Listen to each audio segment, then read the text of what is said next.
जय हिंद, वंदे मातरम। स्वागत है आप सभी साथियों का गेंजर लर्निंग गुरुजी प्लेटफॉर्म में। तो दोस्तों हम लोग यहाँ पे बिहार पुलिस से रिलेटेड लगातार प्रश्नों को कर रहे हैं। आज की देखिए प्रैक्टिस सेट 27 रखी गई है और आज की क्लास जो है बहुत मजेदार प्रश्नों के साथ होने वाली है। बहुत इंपॉर्टेंट क्लास होंगे आपके लिए आज की क्लास। इसे जरूर देखिएगा और जितना हो सके आप लोग इसे शेयर जरूर कर दीजिएगा। पूरा देखने का प्रयास कीजिएगा दोस्तों का, क्योंकि आज की क्लास में बहुत इंपॉर्टेंट प्रश्न शामिल किए गए हैं। आप लोग इसे जरूर देखिए। तो आइए देखते हैं हम लोग 1041 नंबर प्रश्न को। 1041 प्रश्न दोस्तों है कि सिंधु सभ्यता का बृहद स्नानगृह किस स्थल पर पाया गया है। बहुत अच्छा सा प्रश्न है, सुंदर सा प्रश्न है। तो देखिए तो ए विकल्प यहाँ पे सही होगा, मोहनजोदड़ो में पाया गया है। जो सिंधु सभ्यता का जो स्नानगृह है वह किस स्थल पर पाया गया है, तो मोहनजोदड़ो में पाया गया। ओके, इसके बाद देखिए 1042 प्रश्न को। 1042 प्रश्न है कि किसी परिपथ में विद्युत धारा के प्रवाह की दिशा को दर्शाने के लिए किस उपकरण का प्रयोग किया जाता है। बहुत सुंदर सा प्रश्न है। तो गैल्वेनोमीटर का प्रयोग किया जाता है। किस उपकरण का प्रयोग किया जाता है, तो गैल्वेनोमीटर का प्रयोग किया जाता है। अगर आप लोग को देखिए बिहार पुलिस में 5 विकल्प आप लोग को देखने को मिल सकता है। ए विकल्प, बी, सी, डी और ई। ठीक है, तो ध्यान में थोड़ा सा रखना होगा। आगे देखिए 1043 नंबर प्रश्न को।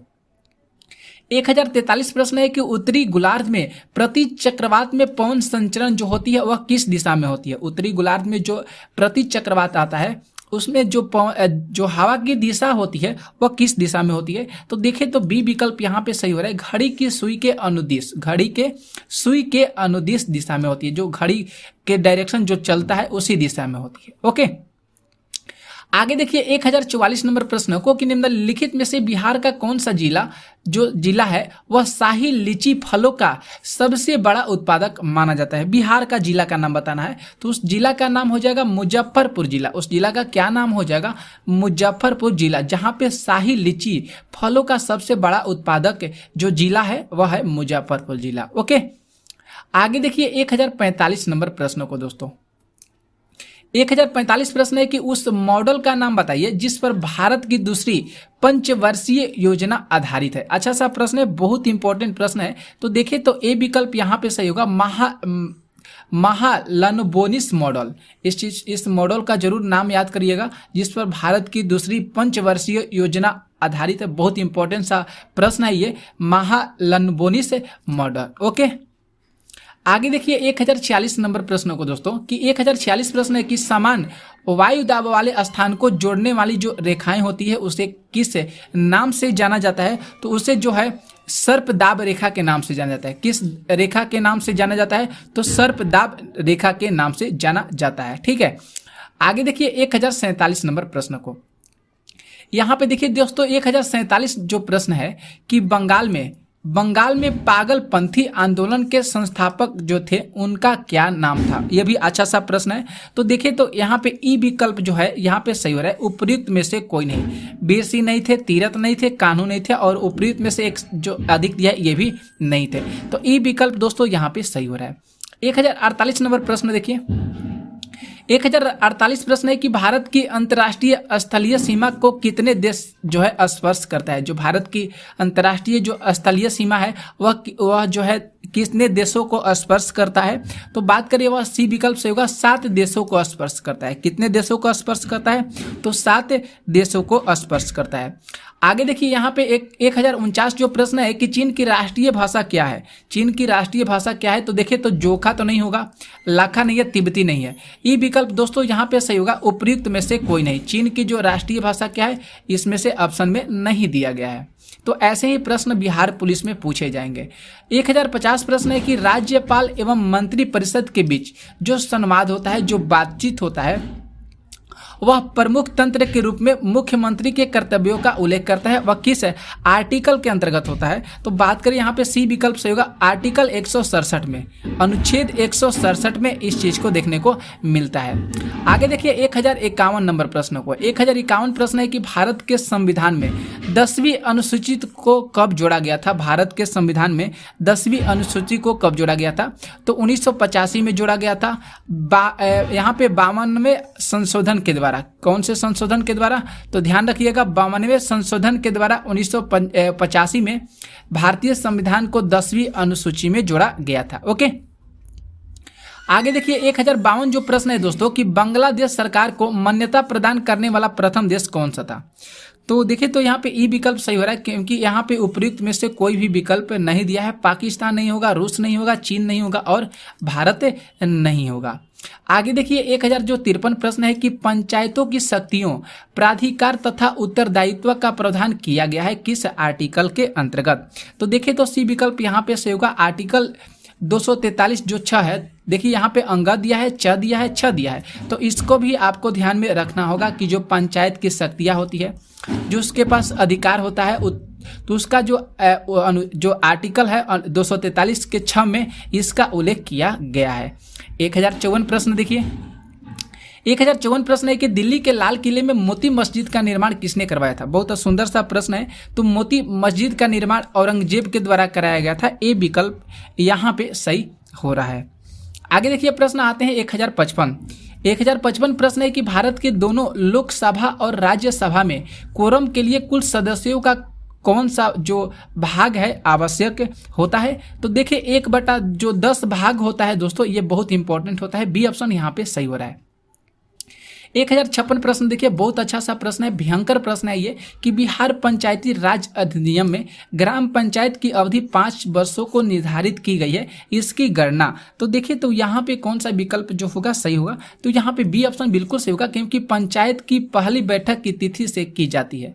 ये जो अवधि 5 वर्षों की निर्धारित की गई, इसकी जो गणना है वह पंचायत की पहली बैठक की तिथि से की जाती है। बी ऑप्शन यहाँ पे सही हो रहा है। ठीक है, तो दोस्तों आप लोग से यही रिक्वेस्ट है कि आप लोग इस वीडियो को जितना हो सके आप लोग शेयर कीजिए, लाइक कीजिए और कमेंट जरूर कीजिए। अब देखिए दोस्तों, आइए हम लोग देखते हैं 1057 नंबर प्रश्नों को। 1057 प्रश्न है कि राज्यसभा के संदर्भ में निम्नलिखित में से कौन सा कथन जो है सही नहीं है। बहुत अच्छा सा प्रश्न है। तो कथन कौन सा सही नहीं। मंत्रिपरिषद राज्यसभा के प्रति उत्तरदायी होता है, बिल्कुल सही बात है। विश्वास मत राज्यसभा में लाया जा सकता है, ये भी सही बात है। और राज्य सूची के किसी विषय पर संसद कानून बना सकती है। अगर राज्यसभा 2/3 बहुमत से पारित करे तो राज्य सूची का जो संदर्भित विषय होता है वह राष्ट्रीय महत्व का हो गया है। यहाँ पे गलत बातें को स्पष्ट किया गया है, इसीलिए यहाँ पे जो सी विकल्प हो रहा है दोस्तों बिल्कुल गलत हो रहा है। 1058 नंबर जो प्रश्न देखिए, कह रहा है कि राष्ट्रीय प्रतीकों के संबंध में नीचे दिए गए कथनों में से कौन सा कथन जो है सही नहीं है। तो कौन सा कथन सही नहीं है देखना पड़ेगा इसमें। तो भारत के राष्ट्रीय ध्वज की जो चौड़ाई और लंबाई होती है 2:3 होती है, यह सही है, इसे जरूर याद करिएगा, बहुत बार एग्जाम में पूछा गया है। राष्ट्रीय झंडे के चक्रों में आरों की संख्या 24 होती है, यह भी क्या है दोस्तों सही है। लेकिन गलत दिया गया है कि राष्ट्रीय प्रतीक लौरिया नंदनगढ़ के सिर से लिया गया है, यह क्या है, गलत बात है। तो सी ऑप्शन यहाँ पे सही हो रहा है। आगे देखिए 1059 प्रश्न को। 1059 प्रश्न है कि निम्नलिखित में से पंचवर्षीय योजना में कौन सी योजना अनावृष्टि और 2 युद्धों के कारण प्रभावित हुई थी। तो देखिए तो बी विकल्प सही होगा। यहाँ पे जो तीसरी पंचवर्षीय योजना थी यही प्रभावित हुई थी अनावृष्टि और 2 युद्धों के कारण। बी ऑप्शन यहाँ पे सही हो रहा है।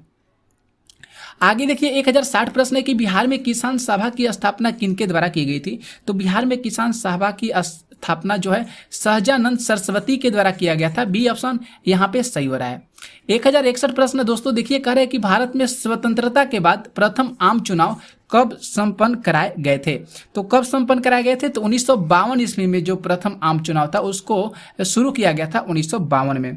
आगे देखिए 1062 नंबर प्रश्न को। 1062 प्रश्न है कि ग्राम पंचायत का कोई भी सदस्य हस्तलिखित आवेदन मुखिया को समर्पित कर त्याग पत्र दे सकता है। ठीक है, और आवेदन समर्पित करने के लिए कितने दिन बाद उसको त्यागपत्र प्रभावी माना जाएगा। तो बात करें 7 दिनों के बाद जो त्यागपत्र है उसको जो है प्रभावी माना जाएगा। ए ऑप्शन यहाँ पे सही हो रहा है।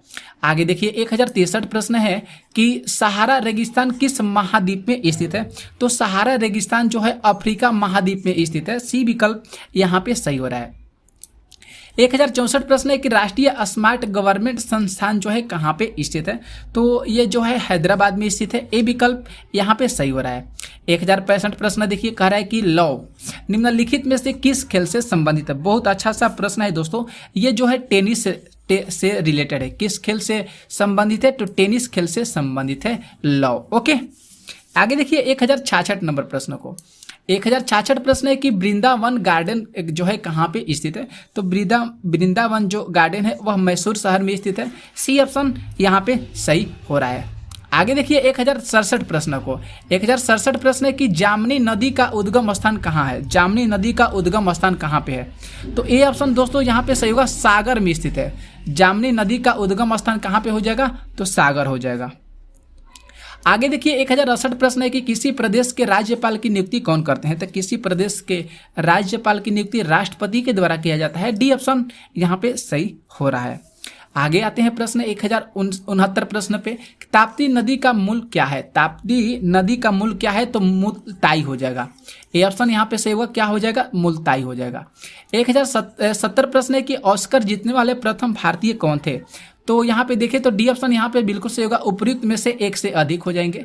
AR रहमान भी जीते हैं, आमिर खान भी जीते हैं, सत्यजीत राय जीते हैं, तो मतलब एक से अधिक लोग जीते हैं ऑस्कर पुरस्कार। ओके, 1071 प्रश्न है कि राष्ट्रीय बालिका दिवस कब मनाया जाता है, तो राष्ट्रीय बालिका दिवस जो है दोस्तों यहाँ पे 24 जनवरी को मनाया जाता है। सी विकल्प यहाँ पे सही हो रहा है।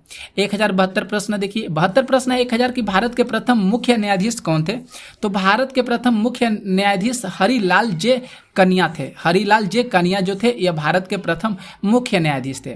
1073 प्रश्न है कि पूर्वोत्तर रेलवे का मुख्यालय कहाँ पे हो जाएगा, तो गोरखपुर हो जाएगा। कहाँ पे हो जाएगा दोस्तों, गोरखपुर में हो जाएगा पूर्वोत्तर रेलवे का मुख्यालय। 1074 प्रश्न है कि संविधान के किस अनुच्छेद को व्यवहारिक रूप देने के लिए 73वां संविधान संशोधन अधिनियम पारित किया गया है, तो सी विकल्प दोस्तों यहाँ पे सही हो रहा है। अनुच्छेद 40 में, अनुच्छेद 40 में 73वां संविधान संशोधन अधिनियम को पारित किया गया है। 1075 प्रश्न देखिए दोस्तों कि संविधान संशोधन विधेयक पेश किया जा सकता है, तो डी ऑप्शन यहाँ पे सही होगा। उपयुक्त में से एक से अधिक लोकसभा में, राज्यसभा में, विधानसभा में पेश किया जाता है, तो इसलिए यहाँ पे एक से अधिक होगा। 1076 प्रश्न देखिए, कह रहा है प्रश्न है कि किस महासागर में स्थित टोंगा ज्वालामुखी में भीषण विस्फोट देखने को मिला था। बहुत अच्छा सा प्रश्न है, तो देखे तो यहाँ पे इसमें से कोई भी विकल्प नहीं सही होगा। उपयुक्त में से कोई नहीं हो रहा है, ये ऑप्शन सही हो रहा है।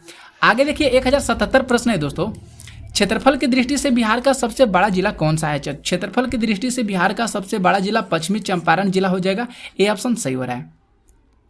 आगे देखिए 1078 प्रश्न है कि भारतीय संविधान के निम्नलिखित में से किस अनुच्छेद में 6 वर्ष से कम आयु के बच्चे के लिए प्रारंभिक बाल्यावस्था देखरेख और शिक्षा का उपबंध किया गया है। बहुत अच्छा सा प्रश्न है, सुंदर सा प्रश्न है। तो आर्टिकल 45 में, अनुच्छेद 45 में बच्चों 6 वर्ष से कम बच्चों के लिए जो प्रारंभिक बाल्यावस्था को देखरेख के लिए जो है आर्टिकल 45 में लिया गया है। 1079 प्रश्न है कि कर्नाटक के नए मुख्यमंत्री के रूप में किसने 20 मई 2023 को शपथ लिए हैं। बहुत सुंदर सा प्रश्न है, तो सीधा रमैया कौन लिया है शपथ, तो सीधा रमैया लिए हैं। ओके, और 1080 प्रश्न है कि हिमाचल प्रदेश का सबसे प्रसिद्ध लोक नृत्य कौन सा है, तो हिमाचल प्रदेश का सबसे प्रसिद्ध लोक नृत्य इसमें से तो देखें तो जवारा नहीं होगा, कथक नहीं होगा, राउल्फ नहीं होगा। ये ऑप्शन यहाँ पे दोस्तों सही होगा, ई, क्योंकि यहाँ पे कोई भी ऑप्शन यहाँ पे नहीं दिया गया है। तो दोस्तों हम लोग 1080 तक प्रश्न किए, कैसा लगा आप लोग को ये प्रश्न जरूर कॉमेंट करके बताइएगा। जितना हो सके आप लोग इसे शेयर जरूर कर दीजिएगा। मिलते हैं नेक्स्ट वीडियो में ऐसे ही धमाकेदार प्रश्नों के साथ, तब तक आप लोग इस चैनल पर बने रहिएगा, लाइक कीजिएगा और शेयर करते रहिएगा।